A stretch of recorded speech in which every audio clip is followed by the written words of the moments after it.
Shalom saudara dalam Tuhan. Saudara, seorang ustadz mencoba membahas Alkitab padahal dia tidak mengerti tentang Alkitab.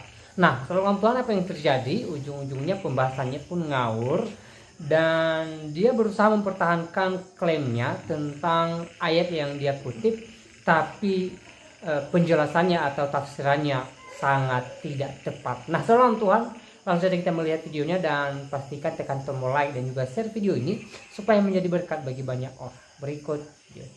Kalau menurut Yesus, membuktikan satu persatu, saya hanya ingin Markus yang sedang kita permasalahkan. Oke, kalau memang Anda percaya Markus, kalau Anda minum racun nggak akan mati. Karena di situ ya disebutkan tanda-tanda ini menyertai orang yang percaya.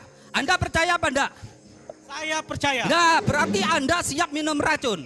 Saya juga mau tanya, kalau itu adalah perintah Tuhan untuk Bapak, Tuhannya Bapak, apakah Bapak berani juga melakukannya? Tanda-tanda ini menyertai orang yang percaya. Allahnya Bapak itu menyuruh kamu bisa minum racun, Bapak percaya atau tidak?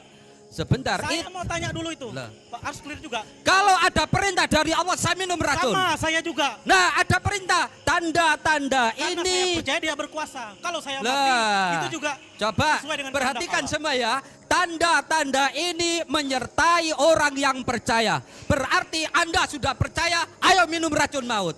Anda jangan munafik. Gimana? Anda sudah percaya apa belum? Ayo. Anda sudah percaya atau belum? Baca ayat ini. Ayo.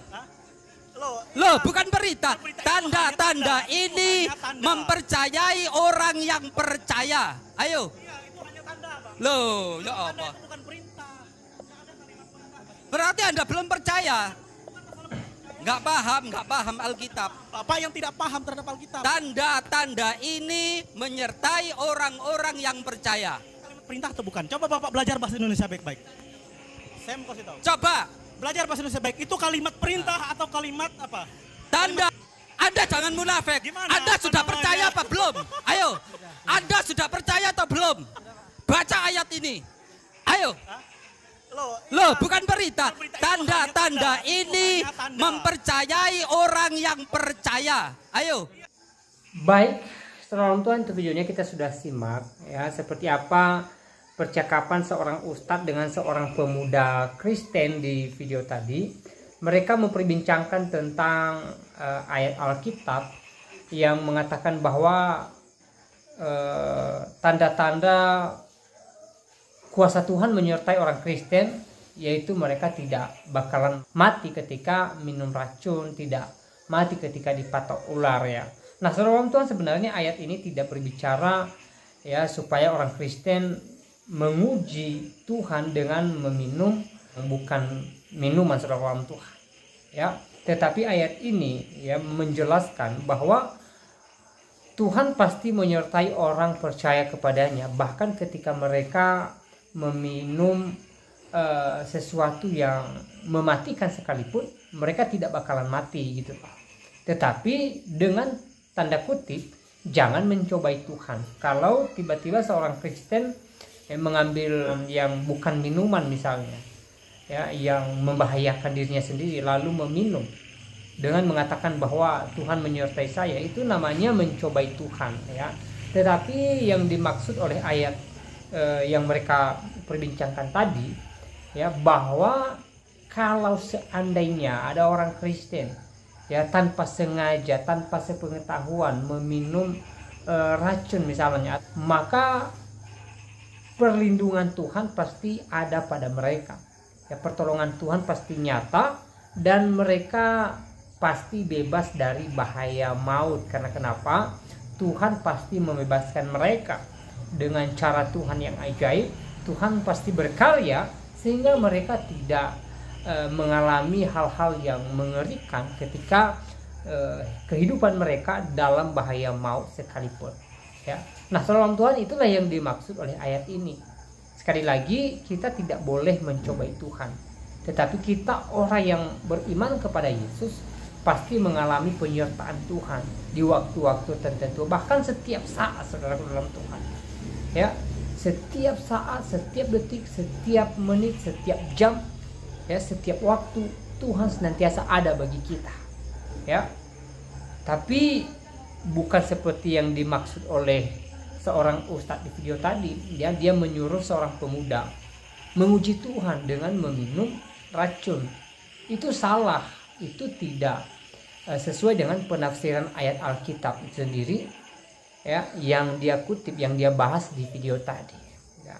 Jadi dari sini kita boleh lihat bahwa sebenarnya seorang ustadz di video tadi tidak mengerti Alkitab, tidak paham dengan Alkitab, tapi berusaha membicarakan tentang Alkitab, berusaha membahas ayat Alkitab.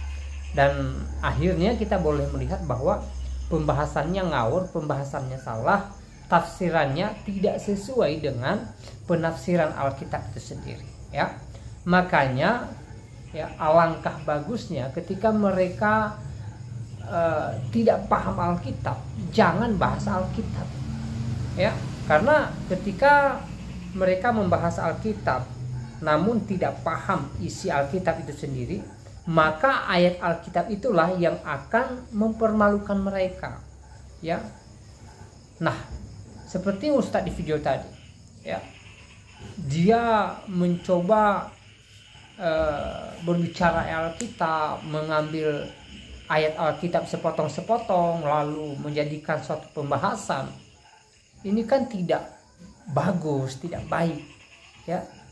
Maka hasilnya pun ya ngawur gitulah, ya.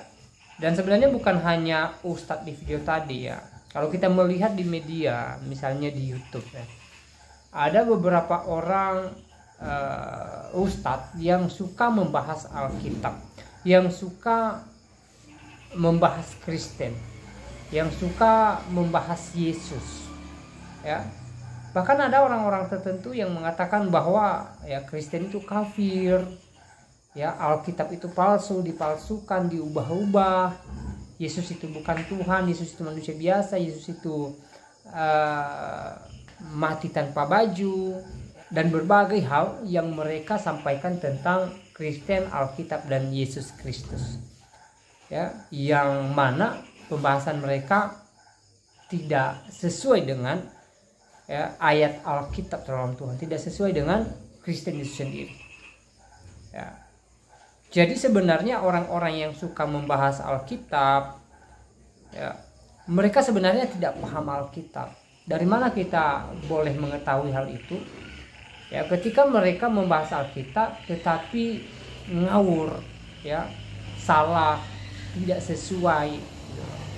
Makanya sering saya katakan, ya, alangkah lebih bagusnya orang-orang ini, ya, jangan membahas Alkitab, ya. Harusnya mereka fokus membahas agamanya sendiri. Harusnya mereka fokus membahas kitabnya sendiri gitu loh, ya.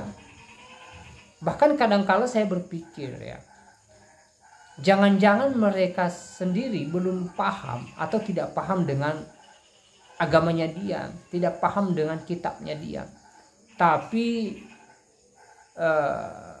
membahas kitab orang lain, ya, jelas ngawur, jelas salah, ya. Nah, saudara Tuhan, pesan kita buat ustadz yang di video tadi dan juga buat orang-orang yang suka bahas Alkitab, ya, berhentilah membahas Alkitab, ya. Bahaslah kitab kalian yang kalian percaya sebagai firman Tuhan, ya. Saya rasa itu lebih baik. Karena ketika kalian membahas Alkitab tetapi tidak sesuai dengan penafsiran Alkitab itu sendiri, maka bisa merugikan orang lain gitu loh, merugikan pendengar kalian. Ya, mereka bisa salah, ya, apalagi kalau orang-orang yang mendengarkan kalian, ya, orang-orang yang tidak paham tentang Alkitab, dia pikir apa yang kalian katakan itu benar gitu loh. Padahal belum tentu juga. Jadi berhentilah, ya, membahas Alkitab. Bahaslah kitabmu yang kamu percaya sebagai firman Tuhan. Bahaslah agamamu, ya, supaya orang-orang yang mendengar kalian pun, ya, boleh terberkati gitu loh, ya. Nah, saudara dalam Tuhan, ya, tugas kita juga sebagai anak Tuhan ya, untuk terus mendoakan mereka yang memutarbalikkan fakta kebenaran Alkitab, supaya mereka terus mengalami jamah Tuhan, dan di waktunya Tuhan mereka disadarkan bahwa apa yang mereka katakan tentang Alkitab tidak tepat dan tidak benar adanya. Nah, saudara Tuhan, selebihnya silakan tulis tanggapan saudara di kolom komentar. Berikan tanggapan untuk komentar yang baik, yang positif, yang memuliakan Tuhan, dan juga yang memberkati banyak orang.